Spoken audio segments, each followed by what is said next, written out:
Hola a todos, este domingo 26 de enero a las 3 de la tarde se va a llevar a cabo el partido entre Cienciano y Always Ready de Bolivia, correspondiente al partido amistoso internacional.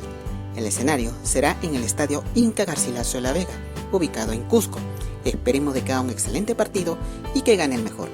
Mucha suerte para ambos equipos. Muchas gracias.